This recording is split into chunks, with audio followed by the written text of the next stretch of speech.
You do occasionally get a car that has an interesting interior, and I remember we were doing this shot. This is for the Mullen Museum, and we did a series of books for Peter Mullen. And I know in this case, I'm looking into the car, and I had to only do it for brief periods of time because it was driving me crazy. And you also had to be careful what clothes you wore so you didn't clash with your car. And it was probably very important to have somebody riding with you that was a big person that covered up a lot of this stuff. So they covered up the seat and maybe the other door panel.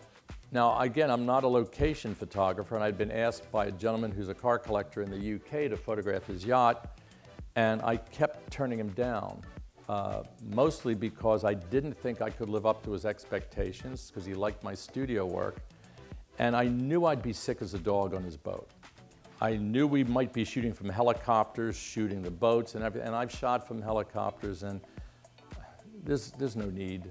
If you've done it once, you have the merit badge, you don't have to go back and do that again. And if you think you can get sick in a boat, try being in a helicopter without a door. So we went up to Newport, Rhode Island, because the owner decided not to shoot in the Caribbean, but he was going to photograph the boat before it raced across the Atlantic in the Rolex Centennial Challenge. And we got up to Newport, and the water was so rough that the crew got off the boat while it was at dock, and the dock next to us broke apart.